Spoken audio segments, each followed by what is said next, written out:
Magandang araw po sa inyong lahat, lalong-lalo na po sa mga giliw nating tagapakinig. Ang kwento pong ating mapapakinggan ay tungkol sa magkapatid na Jeros at Jet. Ang magkapatid na susubok talunin ang kasamaan para sa kalayaan ng kanilang baryo. Wala na silang mga magulang dahil ang kanilang mga magulang ay isa sa mga namatay dahil sa pagguho ng lupa. Nailigtas ang magkapatid dahil sa ginawang pagsasakripisyo ng kanilang mga magulang. Nang mga panahong yun, ay si Jeros ay 12, habang si Jet naman ay 4 na taong gulang. Dahil sa murang edad, hindi nila alam kung saan sila tutungo. Mabuti na lang at may isang matandang babae ang nagka-interes na kupkupin sila. Magmula noon ay sumasama na si Jeros at Jet para sa paggagapas ng saging. Ngunit dahil bata pa si Jet at kailangan pa nitong alagaan, ay itinatali ni Jeros ang kanyang kapatid sa kanyang likuran upang makapagtrabaho siya nang hindi naiistorbo. Yun lamang ang naisip na paraan ni Jeros upang makatulong sa matandang babae na kumupkup sa kanila. Lumipas ang 8 taon at ganap na binata na si Jeros, habang ang kanyang kapatid naman na si Jet ay pausbong na sa pagkabinatilyo. Tumutulong na rin si Jet sa paggagapas, kaya't malaki-laki na rin ang kanilang kinikita. Ngunit dahil gahaman ng kanilang amo na si Mang Leopoldo, ay halos 2 araw nilang sahod ang ikinakaltas sa kanila tuwing linggo ng sahod, dahil ang matandang babae na kumupkup sa kanila ay wala na sa gapasan dahil sa nagkasakit ito, at palagi nang ginagawa ni Mang Leopoldo ang pangbabawas ng sahod sa magkapatid dahil alam niya na hindi ito tulad ni Lola Aida na palaban, habang ang magkapatid naman ay tahimik lamang. Amo, bakit ganun? Wala naman kaming absent ni Jet. Bakit kulang ng 2 araw ang sahod namin? Kaya nga po pambili po sana namin to ng gamot ni Lola Aida. Ba't nagrereklamo ba kayo sa pamamaraan ko ng pagpapasahod? Hindi naman po sa ganun, amo. Kailangan lang po talaga May sakit po si Lola Aida Abay, wala akong pakialam dun. Sakto lang yan. Walang kulang sa ibinigay ko. O sasaalis na. At marami pa sa sahod sa likuran nyo. Tinignan na lamang namin magkapatid ang sobre na hawak nila, habang isang sulya pa sa amo nilang humihitit ng tabako. Matapos nun, ay umalis na ang magkapatid at sabay na tinahak ang daan pauwi sa kanilang tirahan. Bakit ba naman kasi hindi ka pa nagsusumbong kay Lola Aida, kuya Nakita mo naman nagpapagod tayo at hindi nagsasayo ng oras sa sagingan. Tapos sasahod tayo ng kulang-kulang. Jet, kilala mo si Lola Aida. Kapag tungkol sa atin, halos guluhin niya ang buong baryo. Tsaka may sakit si Lola. Hindi na dapat siya istresin. Bakit kasi hindi na lang tayo maghanap ng ibang trabaho, kuya? Yung hindi matakaw sa pera yung amo. Manahimik ka nga dyan, Jet. Baka mamaya may makarinig pa sa'yo na tauhan ni Leopoldo Isumbong pa tayo ron. Tsaka, kung yan na naman ang pagtatalunan natin, Jet, ipahinga mo na lang ang bibig mo. Kita mo naman na hindi ako nakatapos kahit na elementary lang. Mula nang mamatay si nanay at tatay, sa panggagapas na nakatuon ng atensyon ko. Walang trabaho ang tatanggap sa tulad ko, Jet. Kaya pagtutulungan natin yung pag-iipon para kahit ikaw lang, sa atin 2 makapagtapos ay ayos na. Kahit na high school lang, Jet. Para naman hindi ka magaya sa akin na tagagapas na lang habang buhay. Pasensya ka na, kuya. Ayoko lang kasi na inaabuso ni Leopoldo yung kahinaan natin. Ayos lang, Jet.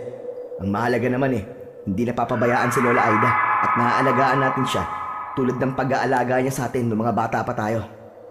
Maliit lamang ang sinasahod nila sa gapasan ng saging. 200 sa isang araw.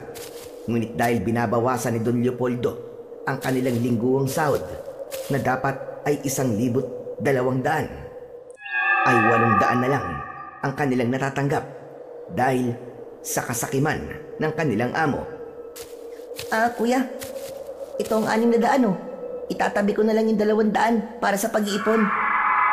Salamat, Jet Makakapag-stock tayo ng ilang dilata. Makakabili pa tayo ng gamot ni Lola Aida.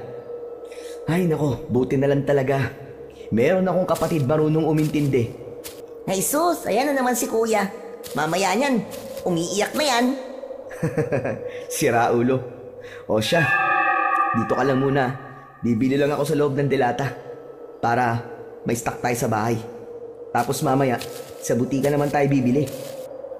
Tumangutang-ulang si Jet at umupo sa harap ng malaking sari-sari store. Habang siya ay nakaupo, may mag-asawa ang dumaan sa kanyang tabi at bahagyang tumigil sa kanyang harap habang nag-uusap. At dahil nakatapat yun sa bata, ay hindi niya napigilan ang makinig. Ayon sa mga ito, ay may mga natagpuan na bangkay malapit sa sagingan ni Don Leopoldo. Ayon sa mga ito, ay wakwak ang kanilang dibdib. Wala nang lamang loob at dugo. Kinilabutan naman ang batang nakikinig. Kaya't nang bumalik ang kanyang kuya, ay agad siyang napakapit dito. Oh, ano nangyari sa'yo, Jet? Ba't parang takot na takot ka? Kuya, umuwi na tayo. Teka, bibili pa tayo ng gamot ni Lola. Sige, bilisan lang natin kuya. Ano ba nangyari sa'yong bata ka? Iniwan kita ng maayos dito Kuya, basta, bilisan na natin. Naglakad na lang sila upang bumili ng gamot. Pagkatapos nun, ay naglakad na sila pauwi. Nadatna nila ang matanda na nasa tabi ng kalan at hinihintay na matapos ang kanyang sinasaing. At agad naman itong pinuntahan ni Jeros at pinaupo. Lola naman, di ba sabi ko po sa inyo? Magpahinga na lang po kayo. Pag uwi namin ay kami na po ang bahala sa mga gawaing bahay. Lalong lalala ang radyoba ko kung hindi ko igagalaw ang mga ito. Ayos na yung ganito. Kesa naman, lagi ako nakahiga o nakaupo. Mas lalong lalala yan, Lola, kung magpapagod po kayo. Nako, Apo, hindi naman pwede. Maging pabigat lang ako sa inyo.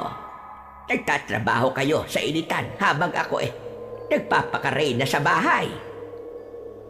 Lola Aida, hindi ho ganun yun. Magpahinga kayo para gumaling kayo. Ay nako, kahit na ano pa sabihin mo. Ay teka, nasaan ba si Jet? Nandyan lang po la, kasama ko pong umuwi. Sabay silang lumabas ng kusina at nakita nila si Jet na tulala at para bang malalim ang iniisip. Dahil hindi niya makalimutan ang kanyang mga narinig. At kahit bali-baligtarin man ang mundo, ay hindi niya lubos maisip na may taong ganong kasama para sa isang karumal-dumal na tagpo na namumuo sa kanyang isipan. Jet, Apo, ba't parang ang lalim yata ng iniisip mo? Ewan ko ba dyan la? Okay naman kanina yan Tapos bigla na lang naging ganyan. Ano bang iniisip mo, Jet? Pwede mo ba sabihin sa akin, Apo?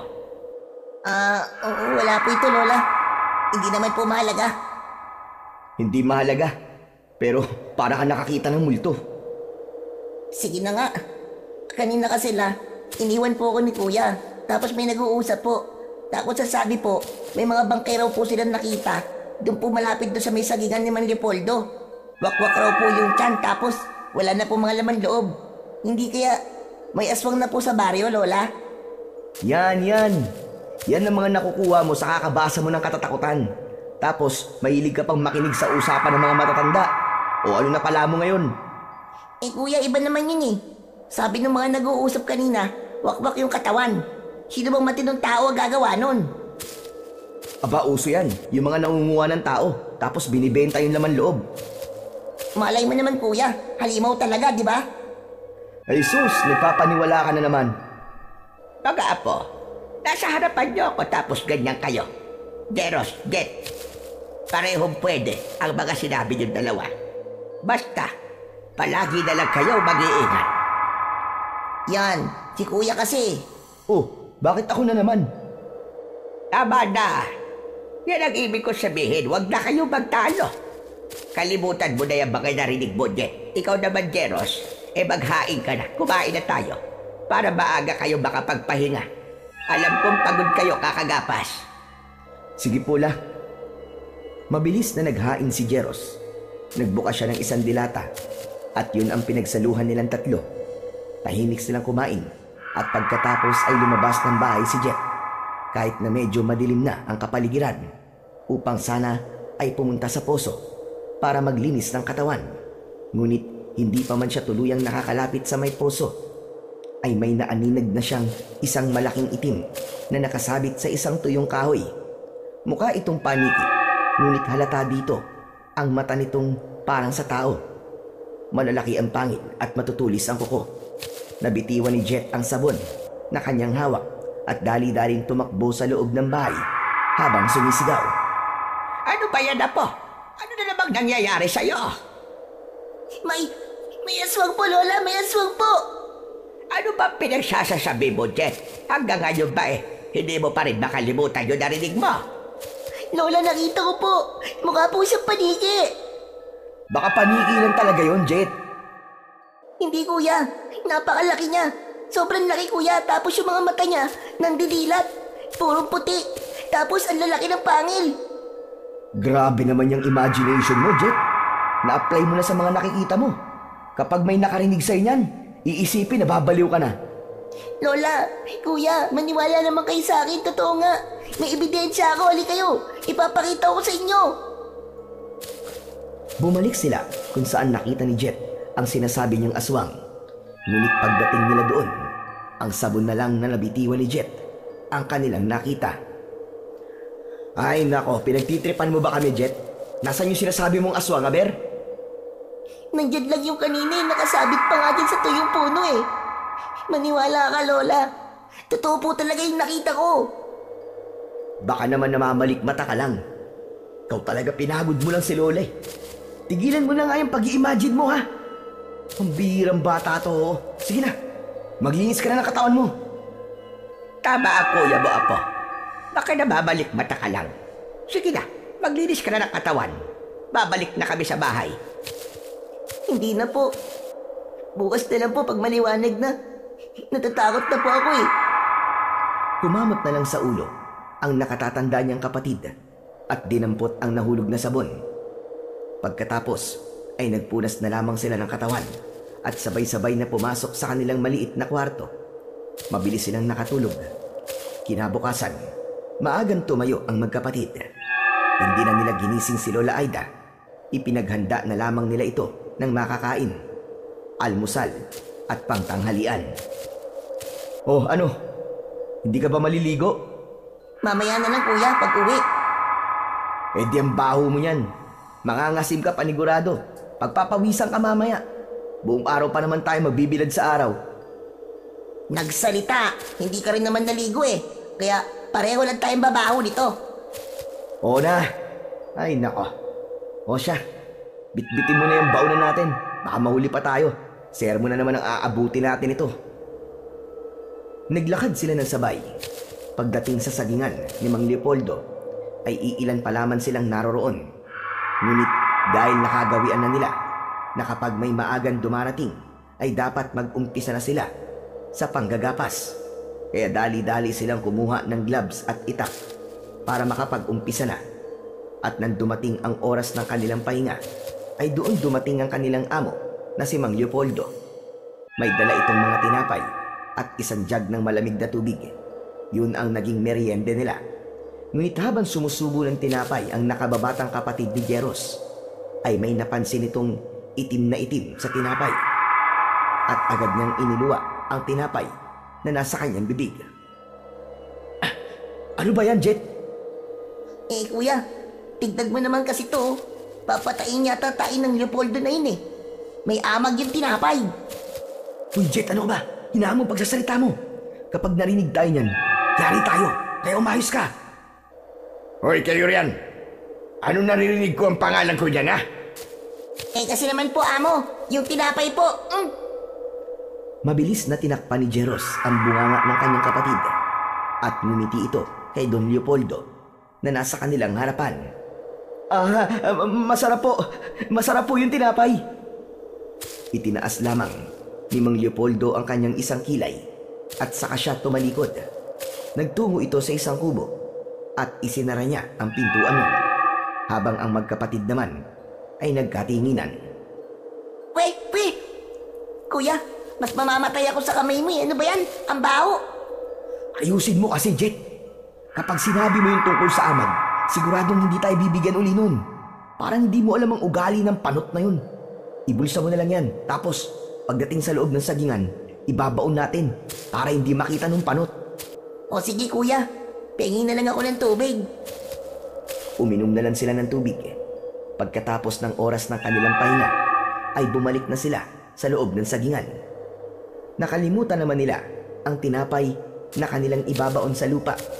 Nagpatuloy na lamang sila at habang patuloy sila sa paggagapas, disgrasyang natabas ni Jeros ang isang malaking puso ng saging. Hala kuya, ibabawas ni panot yan sa sahod natin. Huwag kang maingay! Diyos ko, dapat natin tong itago. Dali, mag-okay ka! Bilisan mo! Ano yung narinig kong itatago nyo, ha? Napasalampak na lamang sa upo ang kapatid niyang si Jet upang matakpan ang puso ng saging na disgrasyang natabas ni Jeros. Kinabahan naman ang magkapatid dahil unti-unting lumalapit ang kanilang amo. Amo, ito pong tinapay, itatago po namin para po mamaya may mamimerienda pa po kami. Inilabas niya ang tinapay na nakabulsa sa kanya upang ipantakip sa katotohanan na kanilang nagawa. Ngunit hindi kumibo ang kanilang amo na nakatayo sa kanilang harapan. Dinignan lamang sila nito na para bang binabasa ang kanilang mga muka kung sila ba ay tunay na nagsasabi ng totoo.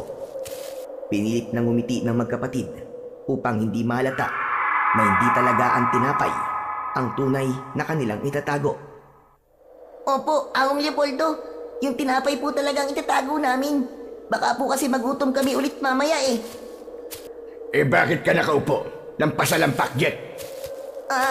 Ano po kasi, may langgam po sa puwet ko.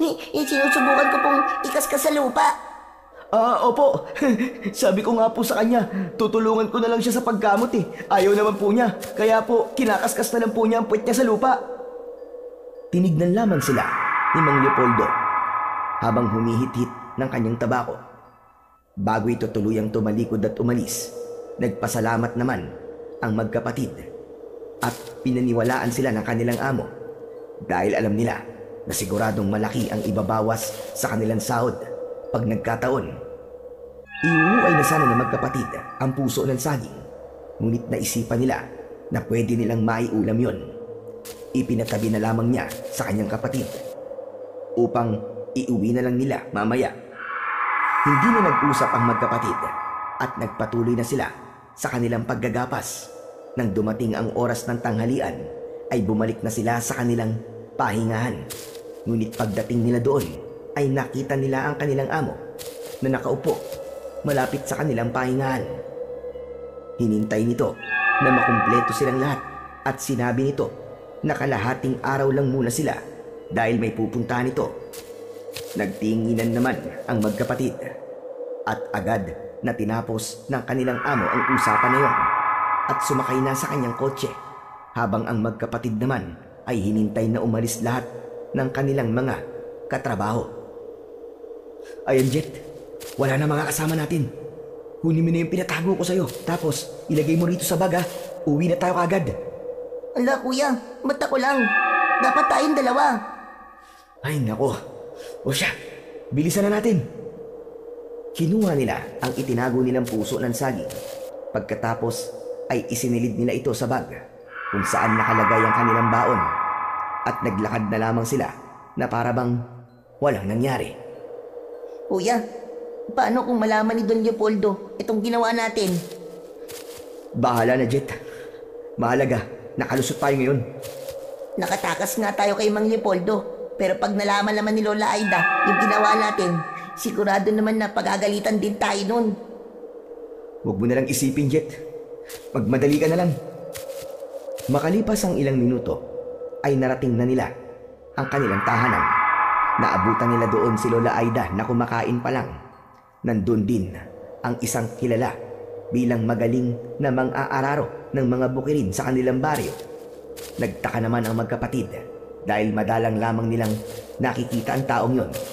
Ngunit sa pagkakataong ito ay nasa kanilang bahay si Mang Elpidio na para bang may hinihintay. Mano po, Lola? Mano po? Aba, Napaaga yata ang uwi nyo ngayon La, may pupuntahan daw po si Don Leopoldo. Sabi niya kalahating araw daw muna kami ngayon. Kayo lang? Hindi po, Lola. Kami pong lahat sa sagingan. Mukhang mahalaga po yung pupuntahan ni Don Leopoldo kasi nagmamadali po siya Aba, tamang-tama pala. At hindi na kailangan maghintay nitong si Elpidio. Nakawala kasi yung kalabaw niya. Gusto niya mamayang hapon, tulungan niyo siyang maghanap. Huwag kayo mag-alala mga bata. Bibigyan ko naman kayo ng pakonsuelo. Ang hirap lang talagang maghanap mag-isa Naku, Mang Elpidio, hindi po kami tatanggi dyan. Total naman po maaga pong naging pahinga namin, kaya kayang-kaya pa po namin maghanap. Teka, may tanda ho ba yung kalabaw nyo? Meron. May telang nakatali sa mga sungay ng kalabaw ko. Kulay pula. Tamang-tama ho. Mas mabilis po kasi maghanap, lalo na kapag may tanda yung hinahanap. Siya. Aalis na ako, Lola Aida, Jeros, Jet. Puntahan nyo na lamang ako sa may kakahuyan mamaya, ha? Ingat po kayo, Mang Elpidio. Pag-alis ni Mang Elpidio, ay dali-daling nagpunta si Jeros sa kanilang kusina. Pagdating doon, ay inilabas niya ang malaking puso ng saging na nakapaloob sa kanilang bag. Sinundan naman yun ni Jet. Iniwan nila si Lola Aida sa sala kung saan ito kumakain, habang si Jeros naman ay inuumpisan ng alisan ng balat ang puso ng saging. Inaalis niya ang parteng matitigas nito. Nagtaka naman ang magkapatid dahil para bang hindi nauubos ang matigas na parte ng puso ng saging. Pinagpatuloy lamang ni Jeros ang pagbabalat. Lumapit naman ang kapatid niyang si Jet na nakakunot ang mga noo.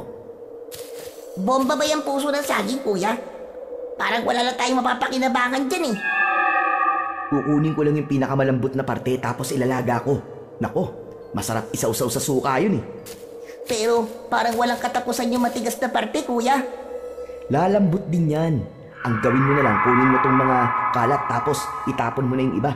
Baka madatnan pa ni Lola to Teka lang, kuya. Pagtalikod ni Jet upang kumuha ng maliit na supot, ay siya namang sigaw ng kanyang kuya dahil sa may liwanag na dumikit sa kanyang palad. Kaya't hindi pa man nakakakuha ng supot ang bata, ay agad na itong bumalik. Kuya, ano nangyayari sa'yo? Jet! Alisin mo itong nasa kamay ko! Ano ba kasi yan? Yung puso ng saging. Pagkaalis ko, lahat ng balat niya, may mukhang saging sa loob pero kambal, tapos nung hinawakan ko, dumikit sa kamay ko Dalian mo, alisin mo na kagad, Jet! Hilahin mo! Tutulungan sana ni Jet ang kanyang kuya. Ngunit nung subukan niyang hilahin ang nakadikit sa kamay nito, ay parang naging magnet ito at dumikit din ang kanyang palad sa bagay na nakadikit sa palad ng kanyang kuya. Sinubukan nilang alisin at hilahin ang bawat isa. Ngunit nang malakas nilang hinatak ang bawat isa, ay may isang liwanag ang lumitaw at siyang dahilan upang mawalan sila ng malay. Nagising na lamang sila sa isang kubo na hindi pamilyar sa kanila at wala rin silang maalala sa mga nangyari. Mga apo ko, gising na kayo. Nako, salamat naman sa Diyos. Lola, ano po ba nangyari? Nakita ko na lang kayo ng kuya mo sa kusina.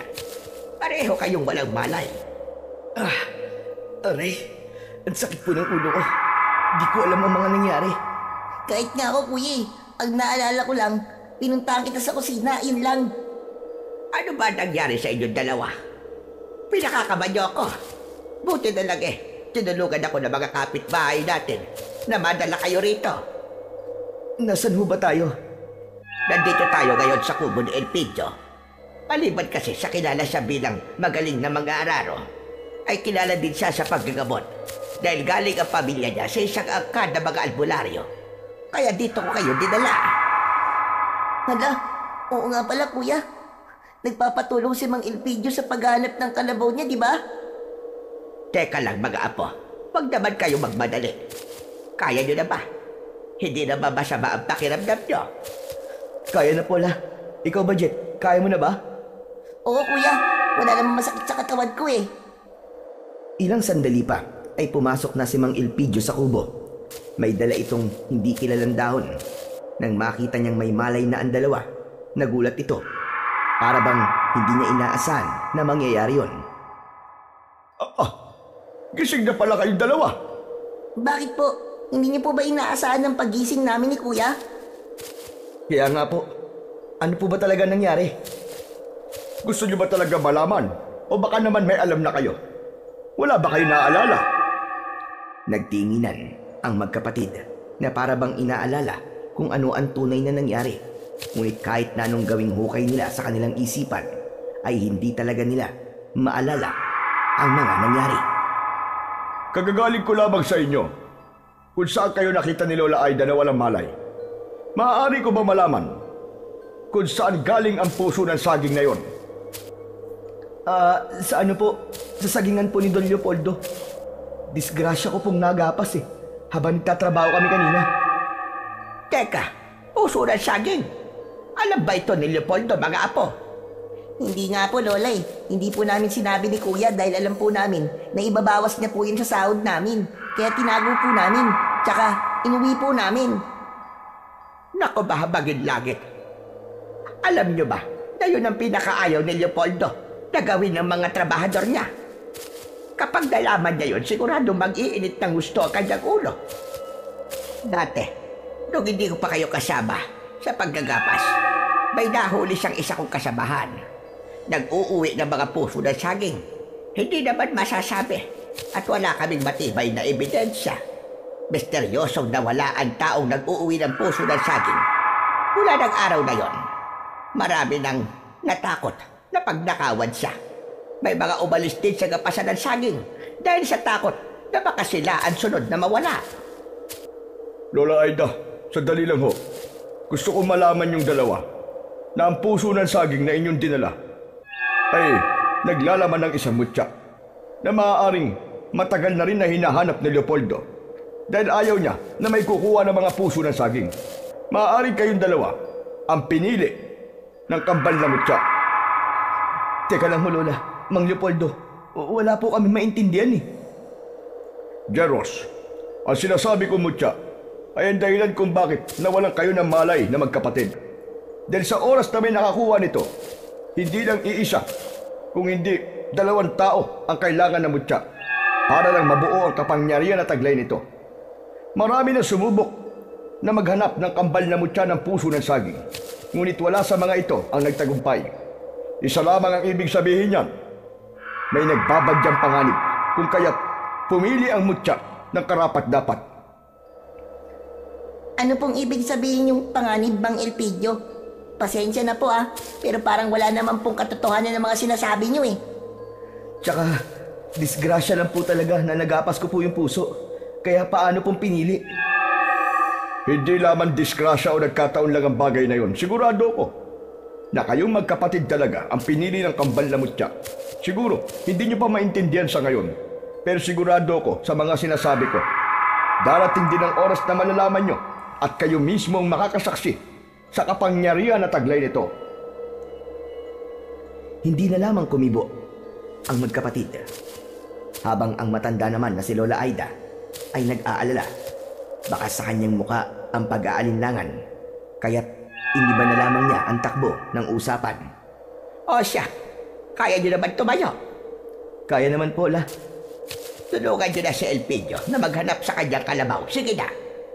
Pero papalubog na po ang araw Mahanap naman siguro natin yun bago lumubog ang araw, Jet. Sayang yung pakonsuelo na ibibigay ni Mang Elpidio, di ba? Pambili din yun ng gamot ni Lola.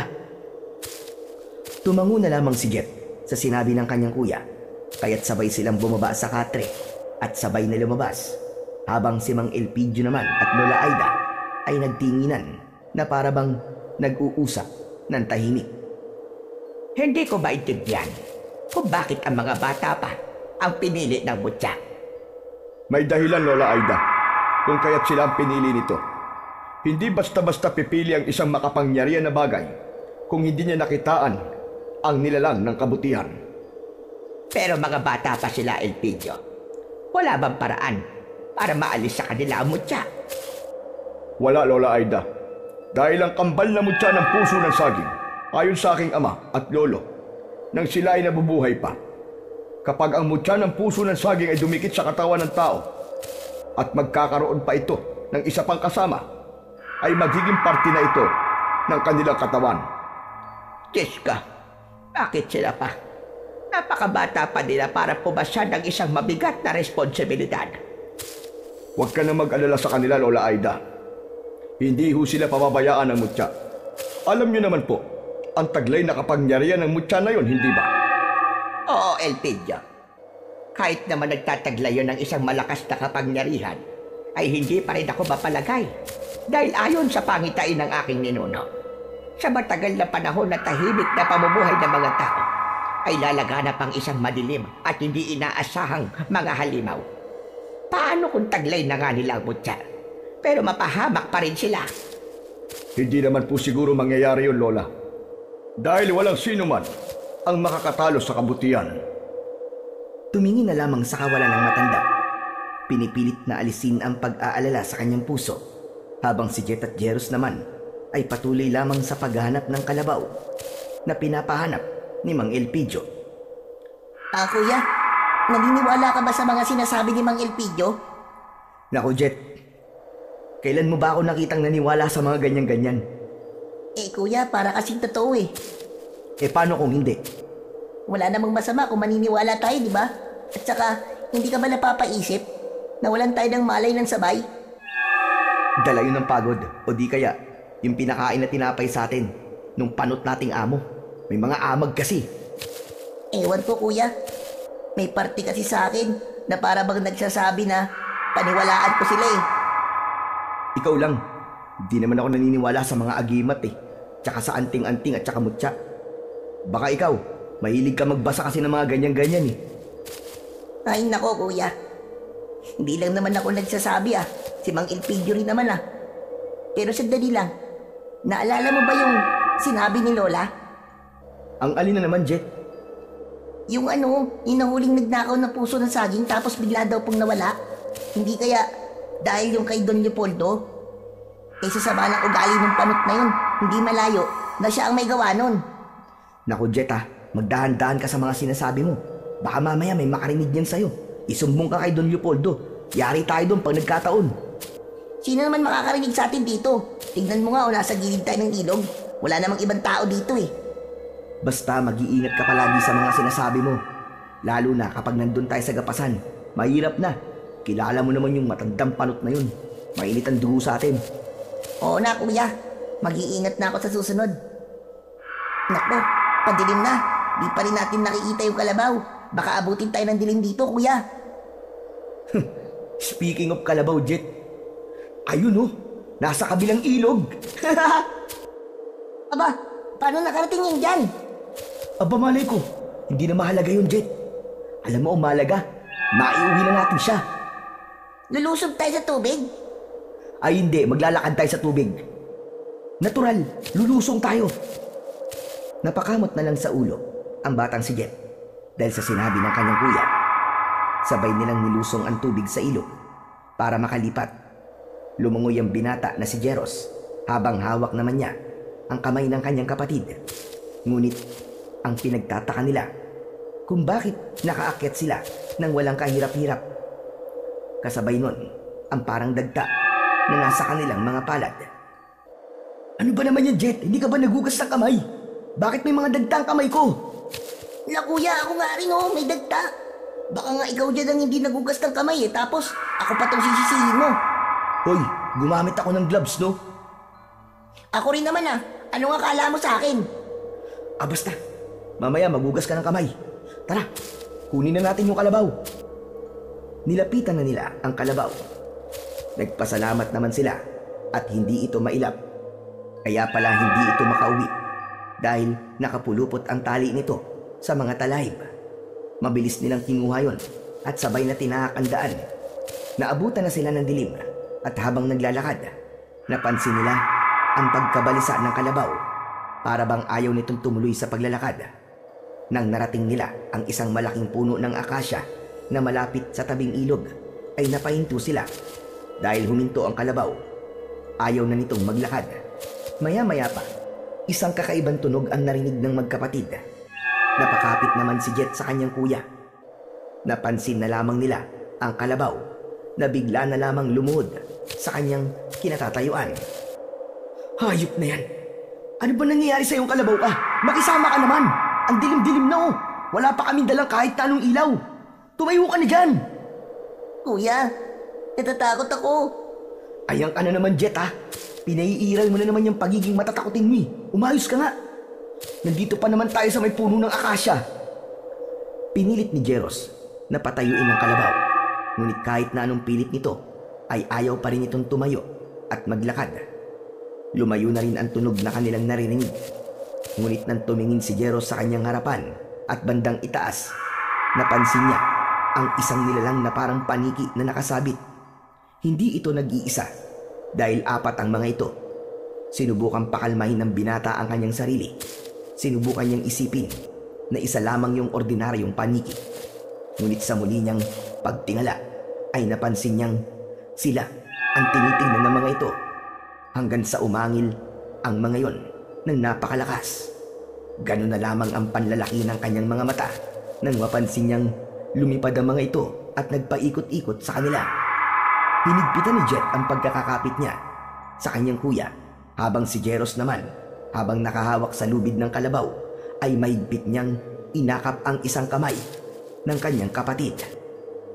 Anak ka ng tinalupang tokwa, oo! Anong mga to? Hinayupak na yan! Visit na kalabaw ka kasi! Nag-inarte ka pa eh! Kuya, ganyan yung nakita ko dun sa tuyong puno na malapit to sa may poso. Kuya, mga aswang ang mga yan! Manahimik ka nga dyan, Jet! Nakikita ko naman eh! Subukan niyo lumapit sa amin! Sinasabi ko sa inyo! Hindi ako natatakot sa mga itsura niyo! Mas matakot kayo pag tawakan ko kayo sa leeg! Hindi ko talaga kayo titigilan hanggat hindi kayo nagkukulay ube! Sa itim nga mga yan, kuya.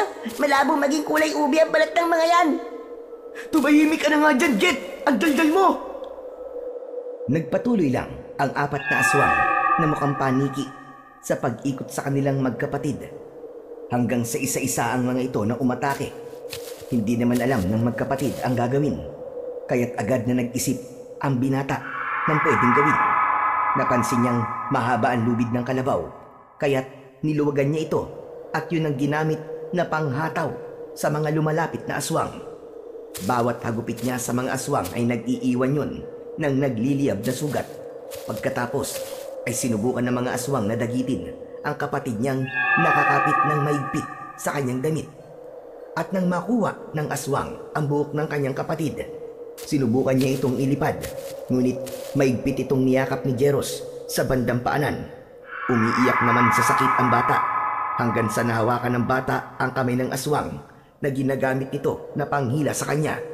Pagkatapos nun ay dumikit ang kamay ng aswang sa batang si Jet. Ngunit habang nakadikit ang kamay ng aswang, halata dito ang paso na kanyang natatamo. Napansin din yun ng binata, kaya't doon na bumalik ang alaala niya sa mga nangyari sa kanila ng kanyang kapatid. Kaya't sinubukan niyang mahawakan ng ibang aswang. Ang isa ay nahawakan niya sa pakpak. Ipinaikot-ikot niya yon at sabay na binitiwan. Naalala ko na, Jet! Ako rin, kuya. Yung maliwanag na bagay na dumikit sa kamay mo. Tapos, nung sinubukan kong alisin, dumikit din yung isa kong kamay. Tumango ang kanyang kuya. Pagkatapos nun, ang 3 aswang na bumagsak sa lupa ay isa-isa nilang hinawakan sa leeg, dahilan ng kanilang pagkalusaw, habang ang isang aswang naman ay nakatakas. Nang wala ng aswang sa paligid, doon pa lamang tumayo ang kalabaw. Hanep din na kalabaw to. Pinanood lang tayo, tapos tatayo lang para umuwi. Pasalamat ka nga. Hindi ko yung muntik dagitin eh. Ako nga, sakit pa rin ng ulo ko. Kasi, hinila nung aswang yung buhok ko kanina. Pero at least ligtas ka. Grabe, kinabahan ako dun ah. Akala ko, ililipad ka na talaga nung halimaw na paniki na yun eh. O ano, naniniwala ka lang ngayon na may aswang, kuya. Ayaw nyo kasing maniwala sa akin eh. Di ba nga, sabi nila, hindi nagsisinungaling ang bata. Ngayon napatunayan ko yun. Kita mo yung umatake sa atin kanina? Mga aswang yun. Nakikita ko sila sa mga binabasa ko. Oo na. Halika na, umuwi na tayo. Baka nag-aalala na sa atin si Lola.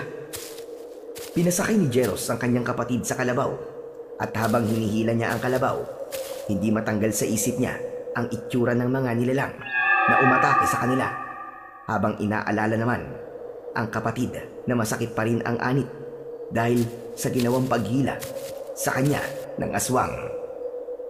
Malapit na tayo sa tulay, Jet. Hindi ka pa ba nagugutom? Hindi pa, kuya. Ang nararamdaman ko lang ngayon ay yung anit ko. Ang sakit nung ginawang paghila sa akin nung hayop na aswang na yun. Hayaan mo, Jet. Pag uwi sa bahay, lalagyan ko yan ng langis ni Lola. Hihilutin ko. Hindi man masabi ni Jeros, pero halata rito ang pag-aalala at pagmamahal niya sa kapatid niya. Alam niya kasi na ito na lamang at si Lola Aida ang meron siya. Kahit na madalas niyang pagalitan ito, hindi pa rin maalis sa kanya ang pagmamahal para sa kapatid. Makalipas ang kalahating oras na paglalakad, ay nakarating na sila sa kubo ni Mang Elpidio. Ngunit wala silang naabutan na tao roon. Itinali na lamang nila ang kalabaw sa isang puno ng alatiris at tinahak ang daan pauwi. Nagtaka naman sila sa kakaibang dilim sa bawat bahay. May tahimik at may mga bahay din na nadadaanan sila na para bang may umiiyak. Kaya kinabahan na ang binata at binilisan ang paglalakad. Kuya, sandali lang naman. Bakit na naman, Jet? Ang sakit na ng mga paa ko eh. Ay nako, hindi ka naman naglakad ng matagal ah.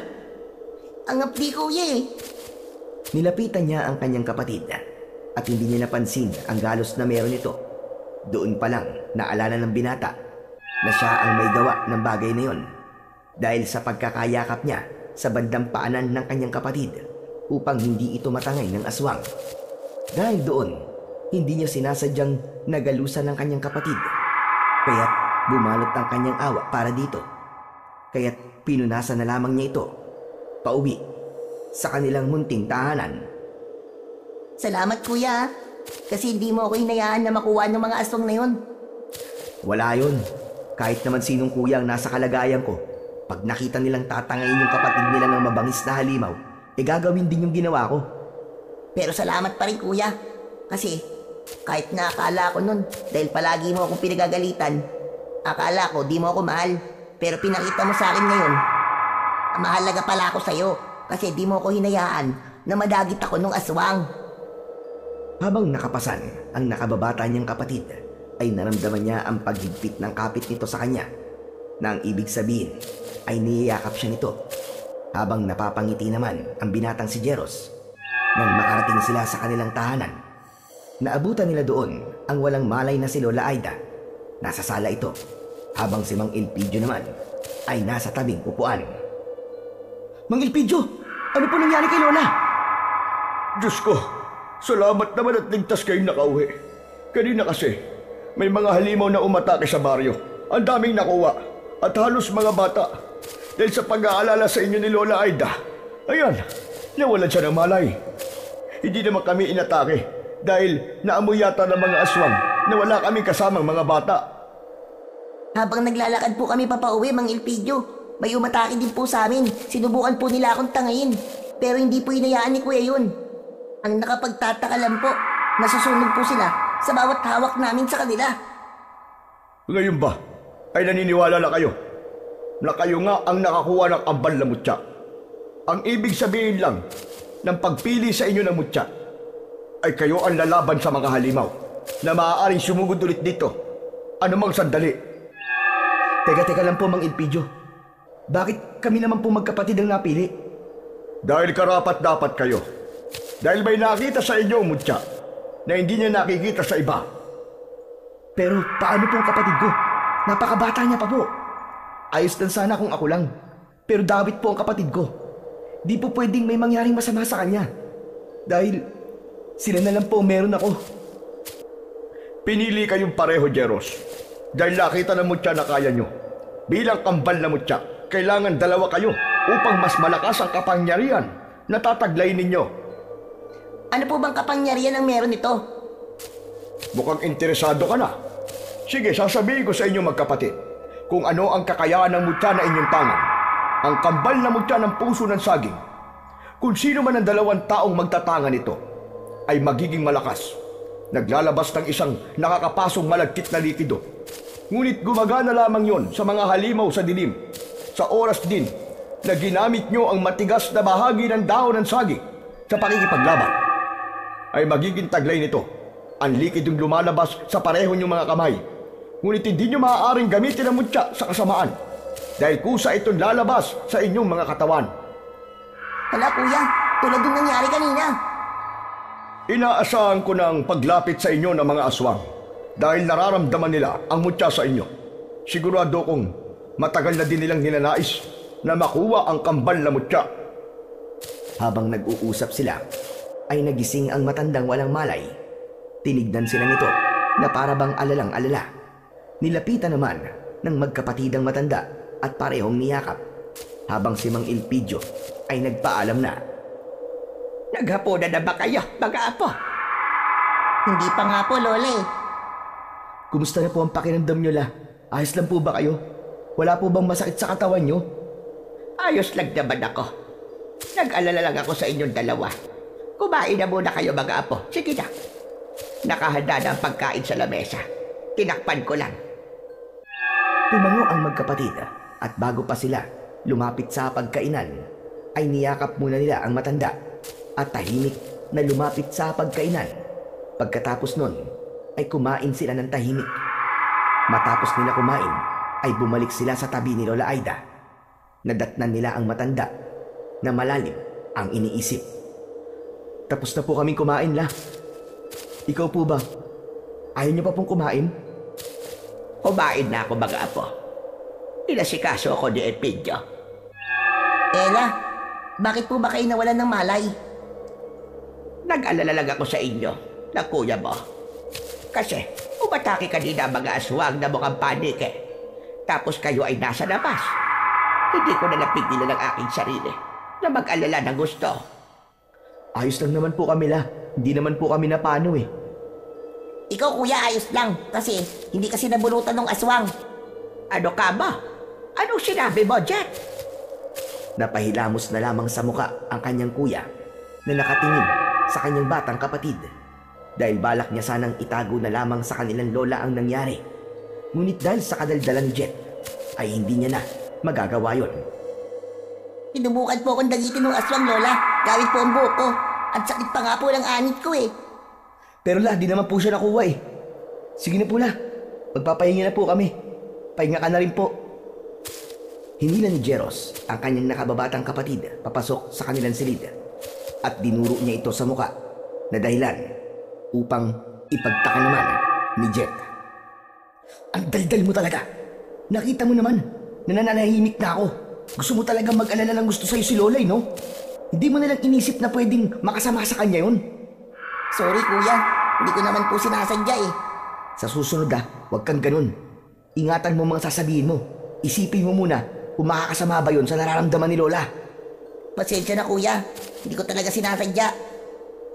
Niyakap ni Jet ang kanyang kuya at naluwa ito.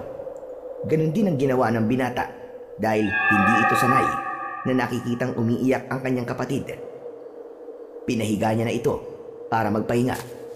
Mabilis naman na nakatulog ang bata habang si Jeros naman ay nakaupo at nakatingin sa may labas ng bintana. Iniisip niya ang bigat ng responsibilidad na kanilang pasan-pasan at damay pa roon ang kanyang nakababatang kapatid. Iniisip niya na kapag napahamak ang kanyang kapatid ay siguradong hindi siya mapapatawad ng kanyang mga magulang. Isa pat, bago tuluyang humiga, ay sinulyapan niya muna ang kapatid niyang maimbing sa pagtulog. Matapos niya itong sulyapan, ay tuluyan na siyang humiga at ipinikit na niya ang kanyang mga mata. Kinabukasan, naunang nagising ang matanda at ginising ang dalawa upang magtrabaho. Agad naman silang tumayo at nakita nila sa orasan na malapit na silang mahuli sa trabaho, kaya't hindi na sila nakapaghanda ng kanilang mga babaunin. Lola Aida, aalis na po kami ni Jet ha? O siya, sige. Mag-iingat kayo. Hindi na nag-aksaya ng oras ang magkapatid. Mabilis nilang isinubo ang tig-2 pandesal sa kanilang mga bibig at kinuha ang bag na may lamang gloves at panggapas at mabilis silang tumakbo. Dahil sa bilis nila sa pagtakbo, ay di na nila namalayan na mabilis silang nakarating sa sagingan. Pagdating doon, nadatnan nila ang mga kasama nilang nakaluhod sa lupa.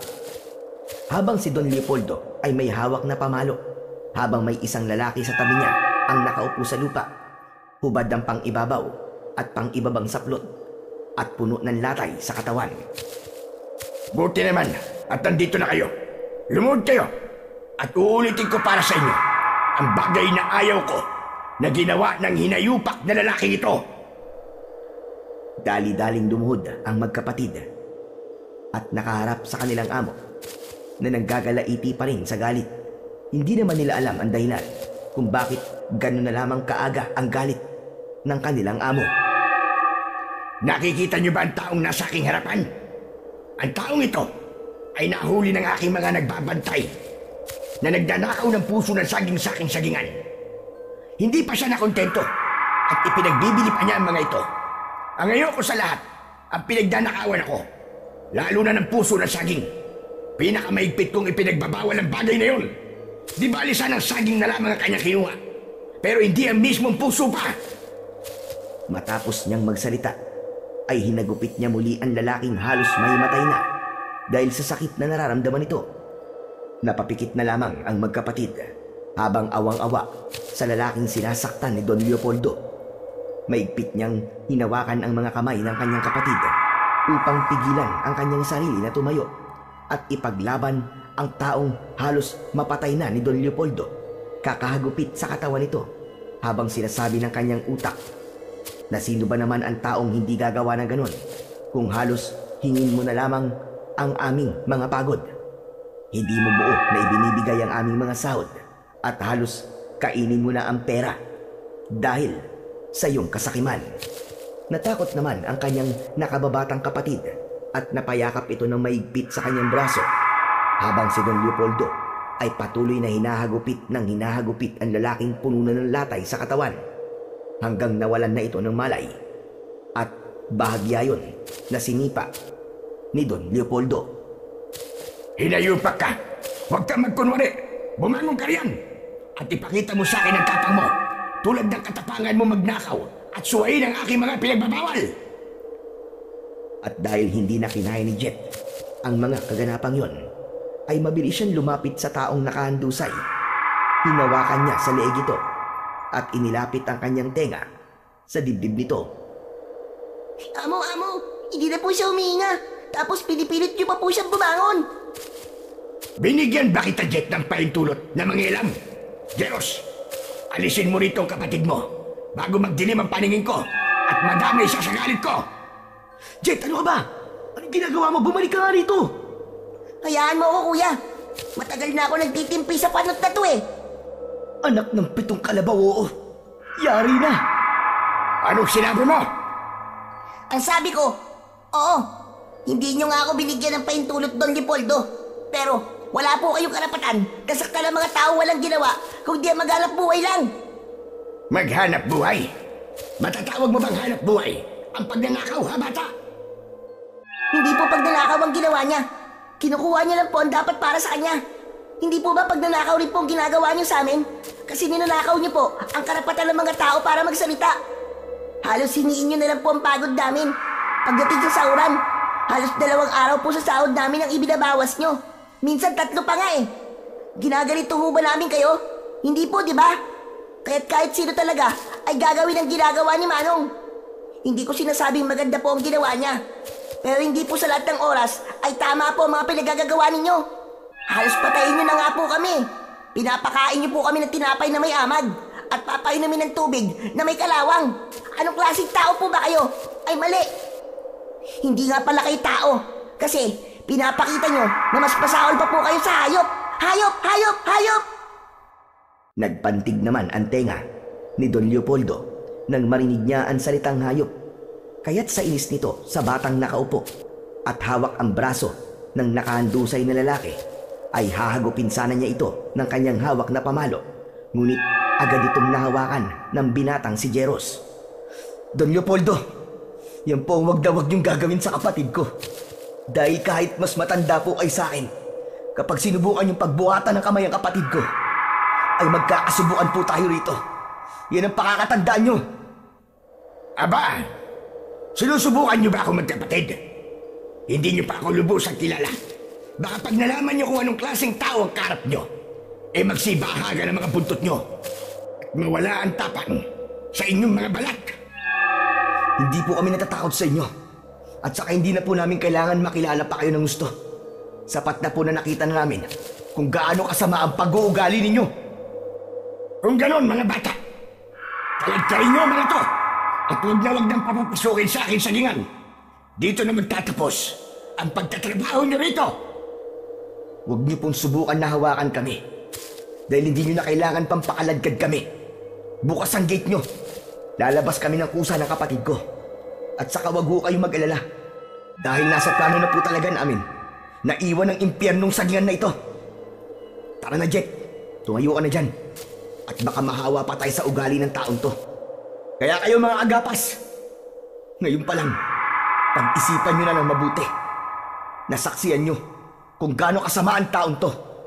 Ngayon pa lang, isipin nyo na mga buhay nyo. Hindi lang mga aswang na paniki ngayon ang dapat nakatakutan ninyo. Dahil mas nakakatakot ang meron sa pag-uugali ng taong to. Hinila na ni Jeros ang kanyang nakababatang kapatid at tuluyan ng nilisan ang gapasan ng saging. Habang naiwan naman doon si Don Leopoldo na nanggagalaiti sa galit. Literal na hindi na mabasa ang kanyang itsura at isang bagay lang ang siyang pumasok sa kanyang isipan. Jet, ba't mo naman kasi ginawa yun? Nakita mo naman kuya, di ba? Napatay niya na yung tao. Kailangan nating isumbong yun sa barangay. Huwag na tayong mga ilam, Jet. Tama na yung ginawa nating pagsagot-sagot kay... Kanino? Kay Panot? Sira ulo ka talaga. Pero alam mo, Jet, nung nagsalita ka kanina, aba, para ako nabunutan ng tinik sa puso. Tapos, nung naglabas din ako ng sama ng loob, parang guminhawa ang pakiramdam ko. Ganun pala ang pakiramdam, Jet. Pag nailalabas mo yung masasamang nararamdaman mo sa taong nagpapakita sa'yo ng di maganda. Ganon din yung naramdaman ko, kuya. Pero, di ko pa rin maisip kung bakit naging ganun kasama si Don Leopoldo. Di ba? Nung nandun pa si Lola hindi naman siya ganun kalupit. Di ko rin alam, Jet. Huwag na yan ang isipin mo. Hindi dapat inaalala ang mga ganung tao. Alam mo ang dapat na alalahanin natin? Ano, kuya? Kung anong ipapaliwanag natin kay Lola Aida. Paano na tayo ngayon? Di sabihin natin kay Lola yung totoo kung gaano talaga kasama ugali ng Panot na yun. At saka kuya, wala naman mali sa ginawa natin Mas maganda nga na umalis na tayo doon kasi kung di pa tayo umalis doon, baka malaman niya ang ginawa natin. Oo nga no. Tama ka. Mahirap na. Baka gawin din niya sa atin yung ginawa niya kay Manong. Pero ang iniisip ko, kung paano tayo ngayon? Paano tayo? Wala na akong perang nakatago.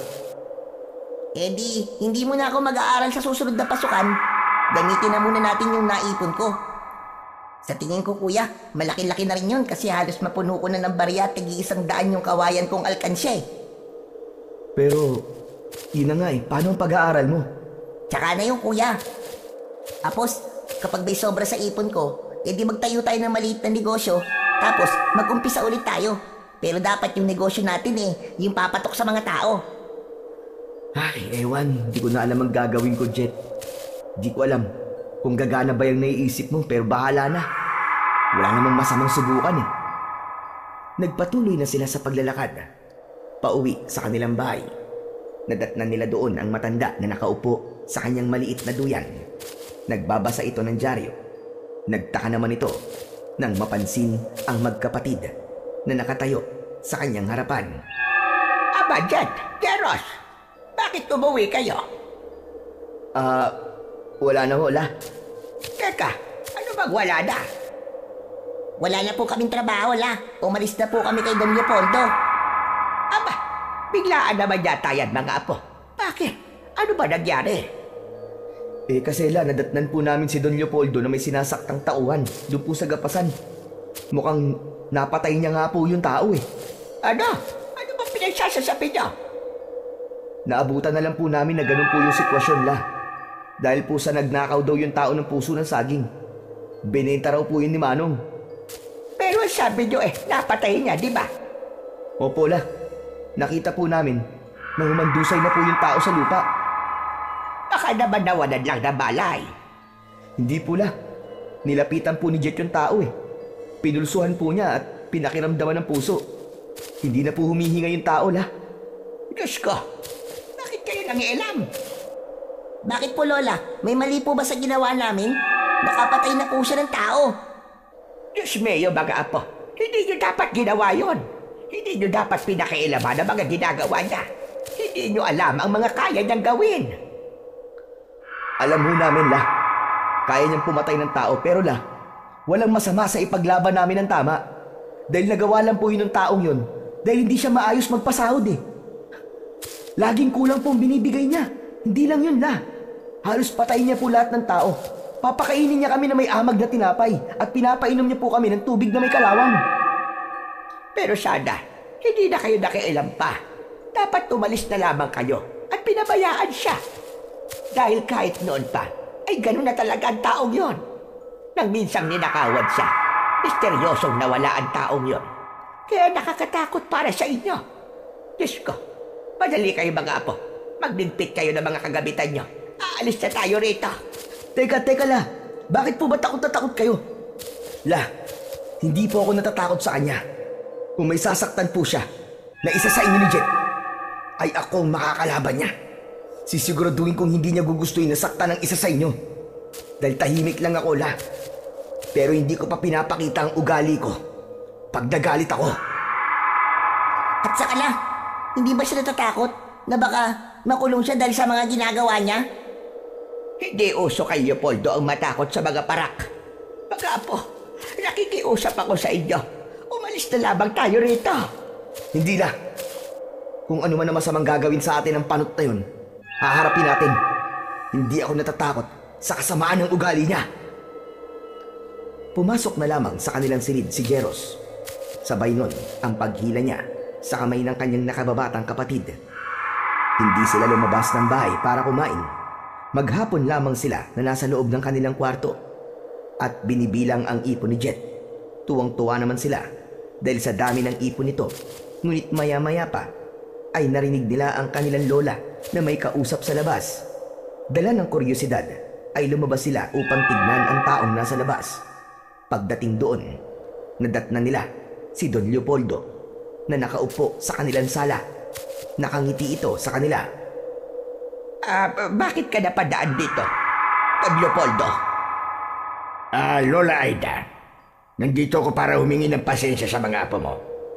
Tanggap ko ang pagkakamali ko. At siguro, nakarating na rin sa inyo yung taong pinagmalupitan ko. Huwag kayong mag-alala at maayos na ang lagay niya. Nagpapagaling na lamang siya sa ospital at kasama niya ang pamilya niya. Binigyan ko na rin siya ng malaking halaga para hindi siya kagad bumalik sa trabaho. At atupagin na muna niya ang pagpapagaling niya. Diretsuhin niyo na po kami. Ano po ba talagang sadya niyo? Gusto kong bumalik na kayo sa gapasan ng sagingan ko.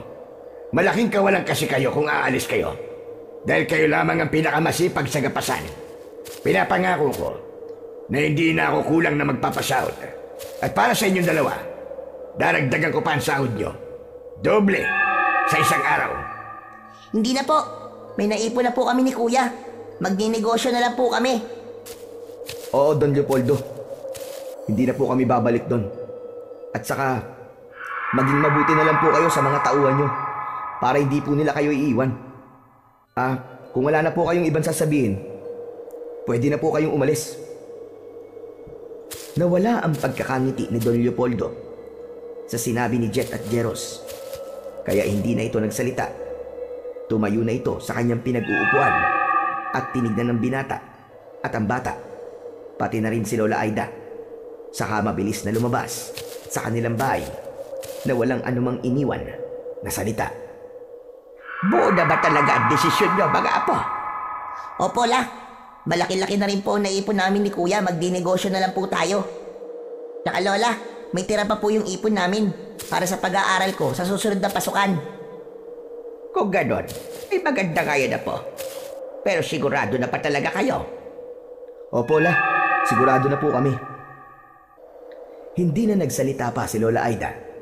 At dahil naman Sa saya ng magkapatid ay kumuha sila ng halagang 500 sa kanilang ipon at nagpunta sa bayan upang bumili ng isang buong manok na luto na. Pagdating sa bahay ay agad na nagsaing si Jet, habang sa labas ay tuluyan ng dumidilim nang biglang may pagkatok na naman sa kanilang pintuan. Pinagbuksan yun ni Lola Aida, habang ang magkapatid naman ay nasa kusina at nag-aasikaso ng hapagkainan. Madalang lamang yon dahil sa loob ng 1 taon, ilang beses lamang sila tumitikim ng masasarap na ulam. Lumabas ng kusina ang binata upang tignan kung sino ang taong pinagbuksan ni Lola Aida. "Oh, Mang Elpidio, nandiyan po pala kayo. Tamang-tama po, naghahanda po kami ng pagkain. Madalang ho ito, kaya't sabayan niyo na po kami." Nako, paano ba yan? Busog pa naman ako. Pero nakakahiya naman at tumanggi sa grasya. Nandito nga pala ako para kumustahin kayo ni Lola Aida. Nako, ayos naman ako, Elpidio. Salamat sa pag-aalala. Halika, umupo ka na muna din eh. Iniwan ng binata si Mang Elpidio at Lola Aida sa kanilang sala. Bumalik na ito sa kusina. Maya-maya pa, matapos nilang maghain, ay tinawag na nila ang dalawa sa sala. Agad namang nagtungo sa kusina ang dalawa at umupo sa pagkainan. Maya-maya pa ay umupo na rin ang magkapatid at sinabi ng binata na magdadasal muna sila bago kumain. Magpapasalamat sila sa pagkain na nasa kanilang harapan. Si Jet ang nanguna sa pagdarasal na yon. Matapos nila sa pagdarasal ay isa-isa na silang kumuha ng kanin at ulam.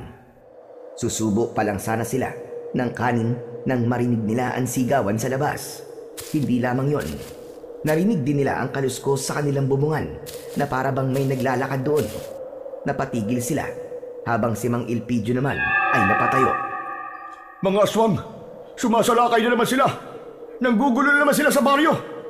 Naamoy yata nila na may bata sa loob ng bahay, kaya't pati rito ay gusto nilang pumasok. Napakapit naman si Jet sa kanyang kuya nang marinig ang sinabing yun ni Mang Elpidio, habang si Lola Aida naman ay halata na sa kanyang muka ang takot. Madaling pumasok si Jeros sa kanilang silid. Isinara niya ang mga bintana, ganoon na rin sa labas at kanilang kusina. Pinapasok niya si Lola Aida sa kanilang silid habang itinayo naman niya ang papag na naroon upang iharang sa bintana. Naglatag naman siya ng banig upang doon paupuin ang matanda, habang ang kapatid naman niya ay sinamahan si Lola Aida. Isinara niya ang mga pinto at kumuha ng itak, habang ganun din ang ginawa ni Mang Elpidio.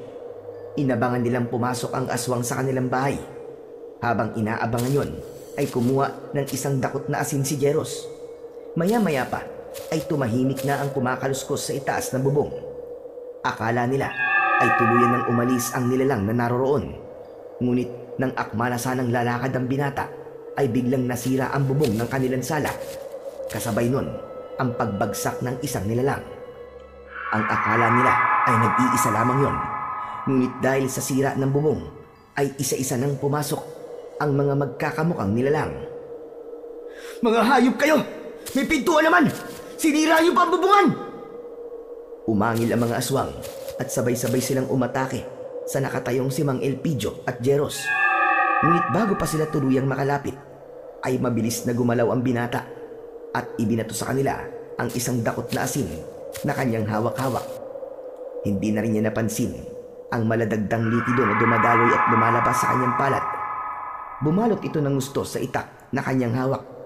Kaya nang muling umatake ang mga aswang na kanilang nasa harapan, ay agad nila itong pinagtatataga. Nang mapatay nila ang lahat ng aswang, bigla nalaman silang nakarinig ng mas malalakas na kalabog sa silid kung saan naroroon ang kanyang kapatid at lola. Kaya't hindi na sila nagsayang ng oras. Mabilis nilang binuksan ang pintuan. Nakita nila doon na hinihila ng isang aswang si Lola Aida palabas ng bintanang winasak ng mga aswang. Dahil hindi pa alam gamitin ni Jet ang kanyang kapangyarihan na taglay, ay hindi niya alam ang kanyang gagawin. Kaya't nang hawakan ni Jeros ang aswang na papaalis, dala-dala ang matanda, ay ginaya niya ito. Kaya hindi nila maintindihan pareho kung bakit nagliyab ang aswang nang sabay nila itong hawakan. Jeros, Jet! Sabay niyong hawakan ng mga aswang! Mas mabisa ang kambal na mutya na inyong taglay kapag magkasama kayong lalaban! Naiintindihan ko na po ngayon, Mang Elpidio! Ako rin po, kuya. Kaya pala may lumalabas na maladagta sa mga kamay ko. Dahil sa mutya pala yun. Mang Elpidio, sige po! Kunin niyo po si Lola! Kami na po ang bahala sa mga aswang! Mabilis na tumakbo si Mang Elpidio at inalalayan ang matandang nabitiwan ng aswang na napatay ng magkapatid. Habang inilalayo ni Mang Elpidio si Lola Aida, may isang mas malaking aswang na mukhang paniki ang siyang humarang sa kanilang daraanan. Kaya't agad silang nilapitan ng magkapatid na wala pa ring tigil ang paglabas ng maladagta na likido sa kanilang mga palad. Tinignan lamang sila ng malaking aswang at ngumisi. Hindi ito nagsalita at gamit lang ang senyas ay nagawa niyang ipag-utos sa ibang aswang na kunin ang 2 taong pinoprotektahan ng magkapatid. Mabilis yun na sinunod ng mga aswang at dahil marami silang hindi alam sa kanilang kapangyarihan ay hindi nila nagawang maitaboy ang mga aswang na kukuha kay Mang Elpidio at Lola Aida. Kaya nang makuha nila ang 2 tao ay inilipad nila ito at ngumiti sa kanila ang malaking aswang. Kitang-kita dito ang dilaw nitong matatalim na ngipin. Pagkatapos nun ay tumalikod na ito at lumipad. Sumunod ito sa ibang aswang na dala-dala sila Lola Aida at Mang Elpidio. Humahangos naman si Jeros upang lapitan ang kanyang kapatid. Jet! Jet! Ano? Ayos ka lang ba? Ayos lang ako, kuya. Pero si Lola Aida at Mang Elpidio, kuya, natangay sila ng mga aswang. Alam ko, Jet. Kaya susundan natin sila. Hindi sila pa pwedeng mapahamak. Itinayo ni Joros ang kanyang nakababatang kapatid. Ngunit isang hakbang pa lamang nila ay umikot ang kanilang paningin. Napapikit sila at sa muling pagdilat ng kanilang mga mata ay nasa ibang lugar na sila. Para bang nasa ibang dimensyon sila dahil sa lugar na yon ay maliwanag. Puno ng puno ng saging. Kumikintab ang paligid. Maya-maya pa, isang maliit na boses ang kanilang narinig at isang boses ng babae. Nang lumingon sila sa kinaroroonan ng tinig, ay nanlaki ang mga mata nila dahil sa isang nilalang na nakaupo sa isang puno ng saging. Unggoy yun na may isang katawan, ngunit 2 ang ulo. Hala! Kuya! Ano yan? Diyos ko, kanina aswang tapos ngayon, unggoy na nagsasalita naman. Kuya, mamamatay na yata ako sa nangyayari sa mundo. Kuya! Tumahimik ka nga, Jet! Sino ka? Mamali! Sino kayo? Tsaka, nasaan kami? Ayong matakot. Ako si Veronica. At siya naman ang aking kambal na si Vernon. Kami ang gabay ng mutya na inyong taglay. Nakita namin ang sinasapit ng inyong baryo. Dati na itong nakita sa isang hula. Ngunit hindi ito binigyan ng pansin ng mga tao. Sinadya ko ang pagbibigay sa inyo ng mutya dahil nakita kong karapat-dapat kayo. Ako naman si Vernon. Ako ang kambal ni Veronica. Ako ang magsasabi sa inyo ng kakayahan ng inyong mga mutya. Unang kakayahan, kaya nyo maglabas ng maladagtang likido sa inyong mga palad. Ang mga masasamang nilalang na inyong mahahawakan ay maaaring magliyab. Pangalawang kakayahan, habang magkasama kayo ng iyong kapatid, ay mas malakas ang mutya. At ang pinakahuli sa lahat, kapag ang ginamit ninyong sandata ay ang matigas na bahagi ng dahon ng saging, ay mas malakas kayo. Na bawat hagupit na inyong pakakawalan ay magiging sanhi ng kamatayan ng masasamang nilalang. Teka, kayo po ang nakakaalam ng kapangyarihan. Bakit hindi nyo na lamang po kami tulungan? Sapagkat kami ay gabay lamang. Hindi kami maaaring makialam sa gulo na nasa labas sa aming mundo. Tama ang ating kambal na si Veronica. Kaya ibinigay namin sa inyo ang mutya upang kayo ang tatapos sa gulo ng inyong bayan. Magbibigay pa ako ng isang malapit na kasagutan. Ang tunay ninyong kalaban ay dati nyo nang nakakasalamuha. Kilala nyo bilang isang malupit na tao. Tama si Vernon, mga bata. Yun lang ang aming maitutulong. Sana ay mapagtagumpayan ninyo ang inyong pagsubok. Paalam! Minsan pa ay umikot ang paningin ng magkapatid. Napapikit silang muli at sa muli nilang pagdilat ay nagbalik na sila sa lugar kung saan sila nagmula. Anak ng nalintikan na. Paano natin susundan yung mga aswang? Ay, ano ba yan? Anong gagawin natin ito? Saan natin hahanapin sila Lola Aida? Ano sa tingin mo, Jet? Maglakad-lakad kaya muna tayo. Hinawakan ni Jeros ang kamay ng kanyang kapatid at naglakad sila ng sabay. Ngunit si Jet ay wala sa sarili. Hanggang sa may naamoy silang mabaho na para bang nabubulok na katawan. Napatingin sila sa isang talayib. Nilapitan yun ni Jeros at habang lumalapit ito ay mas lalong nangangalingasaw ang amoy na nabubulok. Hinawi niya ang talayib at tumambad sa kanya ang katawan ng isang pamilya. Isa doon ang lalaking napatay ni Don Leopoldo. Hayop na yun! May mga patay dito, Jet! May patay na tao! Pinuntahan ng batang si Jet ang mga patay na tao na sinasabi ng kanyang kuya. Nakita niya nga doon ang isang pamilyang walang buhay. Wakwak ang dibdib at tiyan ng mga ito at nakadilat pa ang mga mata. Kuya, mukhang alam ko na kung sino may pakana ng lahat ng ito. Pakinggan mo ko sa lahat ng clue na ibibigay ko. Una, pinagnakawan raw si Don Leopoldo at bigla daw nawala yung tao. Pangalawa, yung mga narinig kong mag-asawa na nag-uusap. Nabanggit nila na yung mga tao daw na naragpo ang walang buhay ay nakita malapit sa sagingan ni Don Leopoldo. Tapos si Manong na pinag-aagupit ni Don Leopoldo. Diba? Ang sabi niya nasa ospital to, kasama ang pamilya. Pero nandito at patay na sila. Tapos, yung sinabi sa atin kanina nung nagpakilalang gabay, na nakasalamuhan na raw natin ang may pakana at kilala natin bilang isang malupit na tao.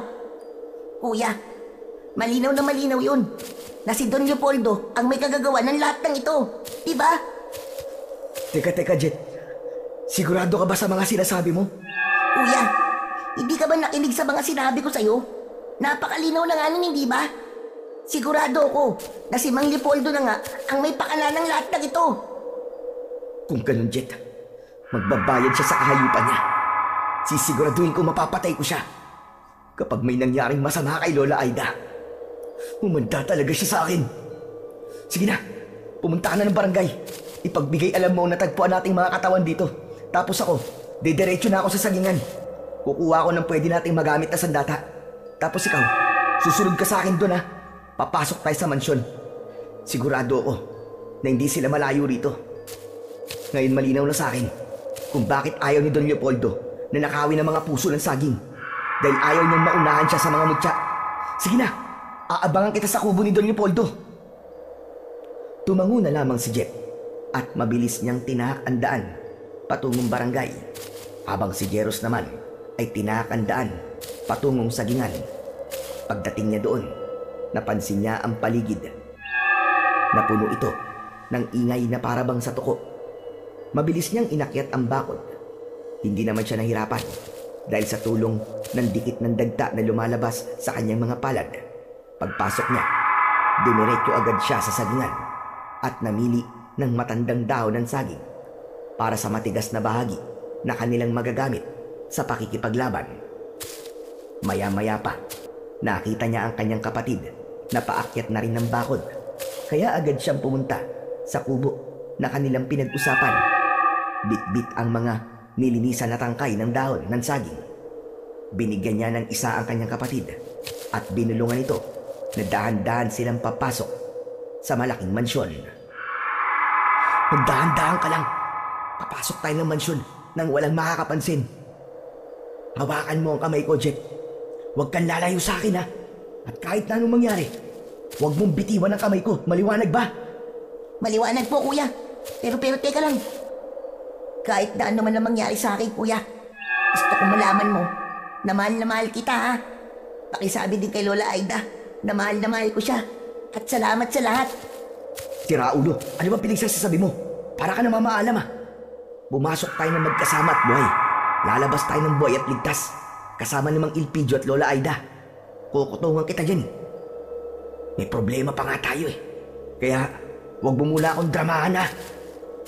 Napakamot na lang sa ulo si Jet. Dahil kahit hindi sabihin ng kanyang kuya, ay gaya niya, kinakabahan din siya. Kaya imbis na magsalita pa, ay nanahimik na lamang ito. At habang naglalakad sila patungo sa mansyon, hindi nila namalayan ang kumpulan ng mga langgam na naapakan ni Jet. Kuya, may langgam! Ano ka ba, Jet? Huwag ka maingay. Kuya, may langgam nga! Sabi na huwag ka maingay at huwag kang magulo. Baka mamaya may makapansin sa atin dito ang ingay-ingay mo. Dahil doon, hindi na nagsalita ang batang si Jet. Hindi na rin siya naging magulo sa kanyang kinatatayuan. Ngumanga na lamang ito na para bang sumisigaw, ngunit walang boses na lumalabas. Hanggang sa napansin ni Jeros ang lumuluha niyang kapatid. Anak ng, ano ba nangyayari sa'yo, Jetta? Bakit ka ba umiiyak? Ngayon ka pa nagkakaganyan? Kuya, ang kulit mo eh. Sinabi na nga may langgam eh. Ano ba langgam ang pinagsasabi mo? Nasaan? Sa binti ko, kuya. Kinakagat na ako eh. Bakit di mo sinabi kagad sa akin? Kamutin mo muna. Kanina ko pa nga sinasabi sa'yo, kuya eh. Sabi mo manahimik ako. Sus Mariosep naman na bata to, oo. Ang bihira ka. Ang tanda-tanda mo na. Alam nga namang ako pa yung magpapalis at kakamot sa langgam na kumagat sa'yo. Doon nga ay kinamot na ng batang si Jet ang mga kinagat ng langgam.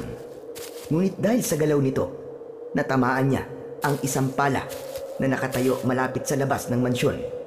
Nagdulot yun ng ingay, kaya't dali-dali silang nakita ng mga aswang na nagbabantay sa labas. Umangil ang mga ito, sabay sugod sa kanila, kaya't naghawak kamay muli ang magkapatid at sabay nilang pinaghahampas ng tangkay ng saging ang mga aswang na lalapit sa kanila. Dahil sa ingay na yon, nakuha nila ang atensyon ng mga aswang na nasa loob rin ng mansyon, kaya't nagsilabasan ang mga ito at isa-isang umatake sa kanila. Ngunit kahit na anong gawing lapit ng mga aswang, nagagawa lamang silang mapatay ng magkapatid, kaya't ang ibang aswang ay tumigil na sa pag-atake. O ano? Mga siraulo kayo! Natatakot na ba kayo ngayon? Sige! Sumugod pa kayo! Maglaban tayo! Patay kung patay! Kuya, teka, time first muna, time first! Kuya, ang sakit na ng pantog ko! Naiihina ako! Anak naman ng putya, oo! Nasa gitna tayo ng laban ngayon ka pa iihi! Tiisin mo muna yan! Pero kuya, lalabas na, hindi ko na kayang pigilan! Hindi mo naman masasabi sa kalaban na, teka lang, time first at iihi lang ako. Loko ka talagang bata ka, oo. Ilalabas na talaga, kuya eh. Puputok na ang pantog ko, hindi ko na kaya. Ano ka ba? Pigilan mo muna yan. Baka mamaya matalo tayo eh. Bahala ka na nga dyan, kuya. Ang kulit mo. Habang nasa ganong tagpo sila, lumabas si Don Leopoldo nang nakangisi. Habang may dalawang aswang na mukhang paniki ang nasa magkabila ang gilid nito. Hawak si Mang Elpidio at si Lola Aida. Habang si Don Leopoldo naman ay nakangisi at para bang alam niya na mananalo na siya. Aba, at may bisita yata ako. Hayop ka, Don Leopoldo! Ikaw pala ang pinuno ng mga pangit na aswang na to! Ikaw din pala ang pasimuno ng patayan sa baryo! At ikaw rin pala ang dahilan ng kaguluhan dito! Ano naman ngayon? May magagawa ka ba? Napakasaya kayang manggulo at manira ng maayos na baryo. Hayop kang demonyo ka! Kung gaano ka kapangit, ganun din kapangit ang ugali mo! At mas lalo pa yata ang nakatago mo at umaalingasaw na sikreto! Manahimik ka! Sasabihin ko na ngayon ng mga kailangan ko. Buhay nila. Kapalit ang mga buhay ninyo. Mga apo, huwag kayo makikinig sa hayop na ito. Dahil kung ibibigay nyo ang mga sarili nyo sa hayop na Leopoldo na to at nakuha niya ang gusto niya, sigurado papatayin na rin ang lahat ng mga tao rito sa baryo. Kaya mga apo, huwag kayong papayag sa gusto niya. Matanda na ako. Ayos na ako sa buhay ko. Handa na akong mamatay. Manahimik ka, tanda! Ang daldal mo! Malakas na sinampal ni Don Leopoldo ang matandang nagsasalita na si Lola Aida. Pagkatapos nun ay napalapit sila dahil nakita nilang sinampal ni Don Leopoldo ang kanilang lola. Ngunit nag-iba ang anyo ng muka ni Don Leopoldo at itinaas nito ang kanyang isang kamay at nagbago rin ang anyo nito. Naging kulay itim ang kanyang kamay at naging matutulis ang mga kuko nito na animo ay tarik ng manok. Isa pang maling hakbang at gigilitan ko ang leeg ng matanda nito. Sige, subukan nyo. Lumapit kayo nang makita nyo ang hinahanap nyo. Madaya ka! Matapang ka lang dahil may alas kang hawak. Subukan mo silang bitawan at saka tayo maglaban ng patas. Ano? Hinahamon kita! Anong tingin mo sa akin? Uto-uto? Walang pinag-aralan? Taga, hindi ako magpapauto sa inyo, mga mangmang. Kung ganun, pumapayag na kami. Bitiwan mo si Lola at si Mang Elpidio. Ibibigay namin ang kailangan mo. Mabilis na sumenyas si Don Leopoldo sa kanyang mga alagad at pabagsak na binitiwan ng mga aswang sina Mang Elpidio at Lola Aida. Pagkatapos nun, binitiwan nila ang hawak nilang mga tangkay ng dahon ng saging at lumapit sila sa pinuno ng mga aswang na si Don Leopoldo. Nung una ay ayaw pang sumama ng kanyang nakababatang kapatid. Ngunit kumindat ito at mabilis naman naintindihan ni Jet ang ibig iparating ng kanyang kuya. Kaya nang makalapit sila, sakto pa lamang silang hinawakan sa leeg ni Don Leopoldo ay agad nang gumalaw ang magkabilaan nilang kamay. Sabay nila yung inilapit sa leeg ng aswang na kanilang kaharap. Ngunit napansin nila nang masaktan nila ang pinuno ay umangil ang mga alagad nito. Ang iba ay nasusunog sa leeg, kaya't agad silang binitiwan ng halimaw na si Don Leopoldo. Ngayon, alam na namin ang kahinaan nyo. Mga diablong buwang kayo. Wala ka lang takas ngayon! Diablong buwang ka! Hayop kayo. Hindi kayo tumutupad sa usapan. Walang dahilan para tumupad. Kung kapalit naman nun ay ang buhay ng mga tao sa buong baryo. Humanda ka! Oo! Humanda ka ngayon! Dahil matitikman mo ang bangis na mga taong hinamak mo! Naghawak kamay muli ang magkapatid. Sabay nun ang pagdampot nila sa kanilang mga sandata. Mabilis naman na nagbagong anyo ang aswang na si Don Leopoldo. Nagmuka ulit itong malaking paniki na kulay puti lang ang nakikita sa kanyang mga mata, habang ang mga tenga nito ay tumulis palalo. Tinubuan rin ito ng malalaking pakpak. Mabilis naman ang ginawang pagkilos ng magkapatid. Natatamaan sila ng mga kalmot, ngunit hindi sila napupuruhan. Hanggang sa nahampas ng malakas ni Jeros ang mga pakpak ni Don Leopoldo. Akma na sana siyang lilipad upang makalayo, ngunit hindi pa man siya tuluyang nakaangat sa lupa, ay mabilis nang nahawakan ng magkapatid ang magkabilaang paa ng halimaw. Kaya't ipinaikot-ikot nila yon at binitiwan.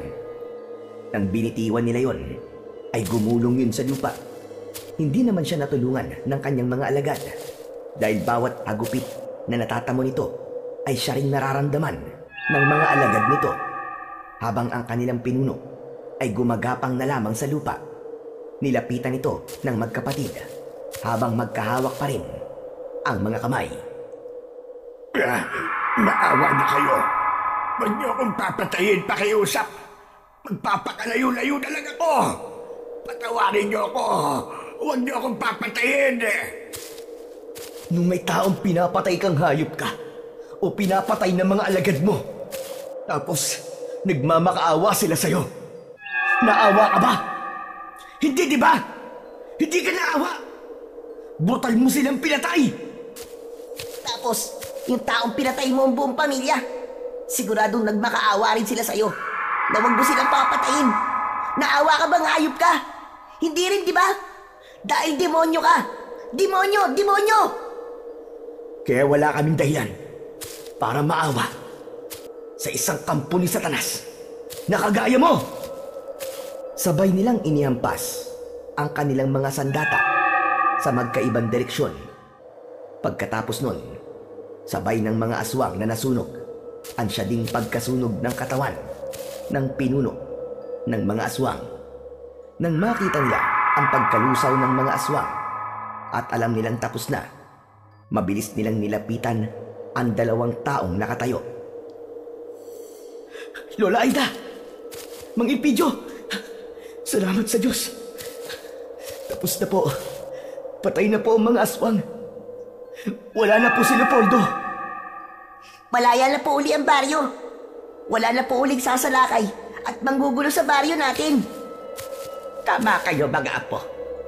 At nagpapasalamat ako dahil nagawa niyong maalis sa landas natin ang demonyong naglalakad sa lupa upang patayin ang mga taong tahimik na naninirahan dito.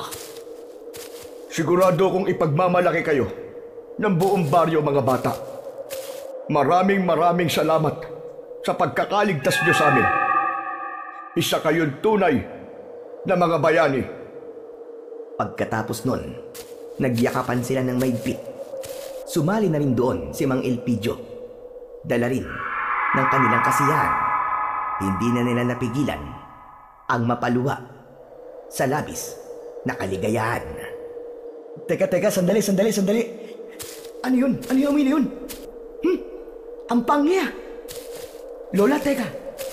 Ikaw ba yun? Naihi ka ba sa short mo? Si Raulo, batang ito. Kahit matanda na ako, hindi naman ako ulyanin, aber. Bakit naman ako iihi sa sarili ko sa lawal? Kutungan kaya kita. Napatingin sila sa nananahimik na si Jet. Tinignan nila iyon. Pababa. Oo.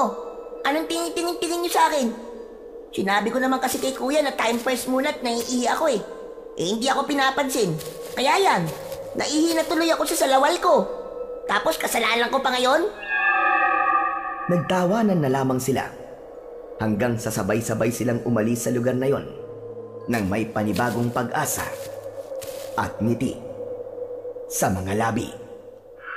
Lumipas ang ilang buwan ay nag-umpisa ng muli ang pamilya ni Jeros. Habang ang mutya naman ay nanatili na sa kanila. Hindi na yun binawi pa ng kambal na gabay.